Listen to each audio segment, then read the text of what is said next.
Class 11-এর সমস্ত শিক্ষার্থী ভাই ও বোনদের আন্তরিকভাবে অভিনন্দন জানাই। আমরা আমাদের আজকের এই ভিডিওতে নোবেল লেকচার, এই যে তোমাদের গল্পটা আছে মাদার টেরেজার লেখা, এই মাদার টেরেজার নোবেল লেকচার, এটা সম্পর্কে আমরা তোমাদেরকে কিছু অনলাইনার দেব, অর্থাৎ অনলাইনার কোশ্চেন দেব, মানে অনলাইনার কিছু দেব, যেগুলোকে আমি সবসময় বলি all time top oneliner question answer, মানে অনলাইনার। এবং এইগুলো তোমরা যদি করে যাও তাহলে তোমরা MCQ বলো বা SAQ বলো, প্রত্যেকটা তোমরা কিন্তু উত্তর দিতে পারবে। একদম অ্যাসিওর থাকো, এর বাইরে একটা প্রশ্ন পরীক্ষাতে আসবে না। প্রথমত নোবেল লেকচার হচ্ছে, মাদার টেরেজা যখন নোবেল প্রাইজ পেয়েছিল তখন মাদার টেরেজা একটা লেকচার দিয়েছিল। কোথায় লেকচারটা দিয়েছিল না, তো নরওয়ের অসলোতে একটা লেকচার তিনি দিয়েছিলেন, সেটা নিয়েই এখানে আছে। এবং কি বিষয়ে এটা দেখো, যে সেন্ট ফ্রান্সিস অফ অ্যাসিসির একটা প্রার্থনা দিয়ে তিনি এই যে লেকচারটা তিনি শুরু করেছিলেন।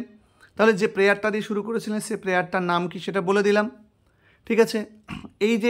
এই যে তোমার যে টোটাল স্টোরিটা, এই স্টোরিটা কী করে, আমাদেরকে impart a message of love, এটা আমাদেরকে ইম্পোর্ট করে, একটা ভালোবাসার বার্তা প্রদান করে। এরপরে আমরা দেখব পরেরটা বলছে যে the happiness of humanity depends, এখানে ডিপেন্ডস হবে the happiness of the humanity depends, অর্থাৎ হিউম্যানিটির বা মানুষের যে হ্যাপিনেস সেটা নির্ভর করে কিসের উপরে, অন ইউনিভার্সাল লাভ, অর্থাৎ যে ইউনিভার্সাল লাভ, অর্থাৎ তোমার যে চিরন্তন যে ভালোবাসা তার উপরে। এরপরে দেখো, এরপরে আমরা যেটা জানতে পারবো সেটা হচ্ছে Jesus came to bring the news, Jesus এসেছিল এই পৃথিবীতে একটা বার্তা নিয়ে, যে we have been created to live in peace, যে আমরা এই পৃথিবীতে শান্তির সাথে বসবাস করতে এসেছি।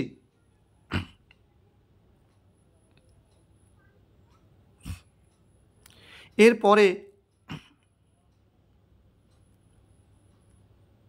তোমরা যদি দেখো তো দেখতে পাবে যে সেন্ট ফ্রান্সিস অফ অ্যাসিসি কী হয়েছিল, প্রেয়ার প্রেজ আফটার ইচ হলি কমিউনিয়ন, মানে প্রত্যেকটা হলি কমিউনিয়নের পরে এটা করা হতো, অর্থাৎ সাফার আপ, মানে লাস্ট সাফার, ঠিক আছে, after Jesus Christ death, Jesus Christ মৃত্যুর পরে যেটা হয়েছিল।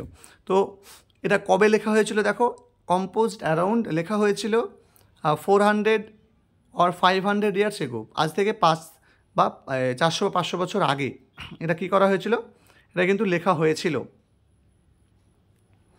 এবার বলা হয়েছে দেখো এখানে যে Jesus had all thing like human beings except sins, জেসাসের কাছে সমস্ত কিছুই ছিল যখন সে পৃথিবীতে এসেছিল, মানুষের মতো সমস্ত কিছু ছিল, শুধু তার কাছে যেটা ছিল না সেটা হচ্ছে পাপ, সে পাপ মুক্ত ছিল।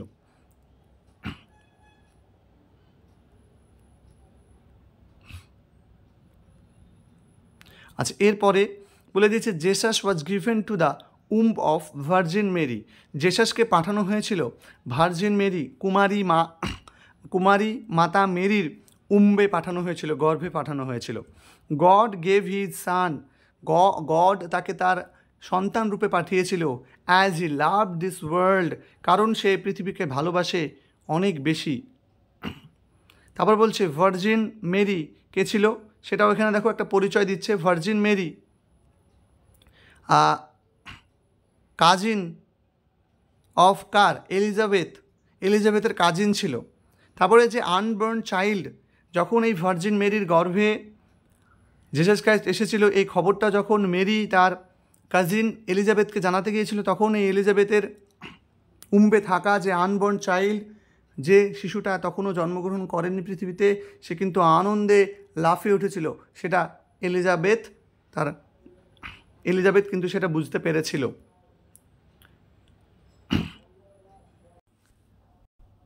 দেখো আমি বলে দিলাম, দেখো এই যে আনবর্ন চাইল্ড, এই আনবর্ন চাইল্ডটাই কিন্তু ছিল কে না, তো প্রথম যে তোমার মেসেঞ্জার অফ পিস ছিল কিন্তু এই আনবর্ন চাইল্ডটাই। এখানে যে গসপেল শব্দটা ইউজ করা হয়েছে, গসপেল শব্দটা অ্যাকচুয়ালি ইউজ করা হয়েছে টু ডিসক্রাইব জেসাসকে বর্ণনা করার জন্যই কিন্তু এখানে গসপেল শব্দটাকে ইউজ করা হয়েছে। এখানে সান অফ গড বলতে বোঝানো হয়েছে জেসাস খ্রাইস্টকে। আচ্ছা, খ্রিশ্চান প্রেজ মানে খ্রিস্টানরা যে প্রে করে সেটা কী নিয়ে প্রে করে? দেখো এখানে কিন্তু লেখা আছে যে প্রে অফ সেন্ট ফ্রান্সিস, যে of Assisi, because it is very fitting for each one of us. কারণ হিসেবে তিনি যেটা বলেছেন সেটা হচ্ছে যে তারা খ্রিশ্চান প্রেজ হিসেবে সেন্ট ফ্রান্সিস অফ অ্যাসিসি এই প্রেয়ারটাকেই তারা প্রার্থনা হিসেবে বেছে নেয়, কারণ এটা আমাদের প্রত্যেকের ক্ষেত্রেই কিন্তু এটা খুব বেশি মানানসই। এর জন্য Christian praise this prayer every day after holy communion, এটা আমি বললাম, এর ইতিমধ্যে বলে দিয়েছি। The God gave Jesus to virgin Mary, এটাও বলে দিয়েছি। দেখো কবে তৈরি করা হয়েছে সেটাও বলে দিয়েছি। The central idea of Teresa Nobel speech is the impact of love on human সাফারিংসে, অর্থাৎ মানুষের দুঃখ কষ্টে ভালোবাসার যে প্রভাব সেটাকেই কিন্তু এখানে বোঝানো হয়েছে। নেক্সট বলছে পেরেন্টস ডিড নট স্মাইল, যে সমস্ত ওল্ড এজ হোমে যে সমস্ত বাবা মায়েরা ছিল তাদের মুখে কোনো হাসি ছিল না। কারণটা কি? কারণটা হচ্ছে because their sons and daughters had forgotten them, কারণ তারা মনে করেছিল যে তাদের সন্তান ছেলে মেয়েরা তাদেরকে ভুলে গিয়েছে, অ্যান্ড দে ওয়ার হার্ট, এবং তারা এটাতে আহত হয়েছে, এজন্য তাদের মুখে কোনো হাসি নেই। While Mother Teresa visited the old age home, যখন সে ওল্ড এজ হোমকে ভিজিট করে সে দেখেছিল the parents without having a smile, মানে হাসি ছাড়া দেখেছিল অন দেয়ার ফেস, তাদের মুখে পিতামাতার মুখে হাসি ছাড়া তাদেরকে দেখেছিল। তারপরে নেক্সট দেখো, according to saint John person will be considered as a liar if he says, কোনো একটা ব্যক্তিকে পারসন উইল বি মানে কোনো একটা ব্যক্তিকে কী করা হবে, তো আমার কনসিডার করা হবে অ্যাজ এ লায়ার হিসেবে, এখানে এ লিখে নিও পারসনের আগে।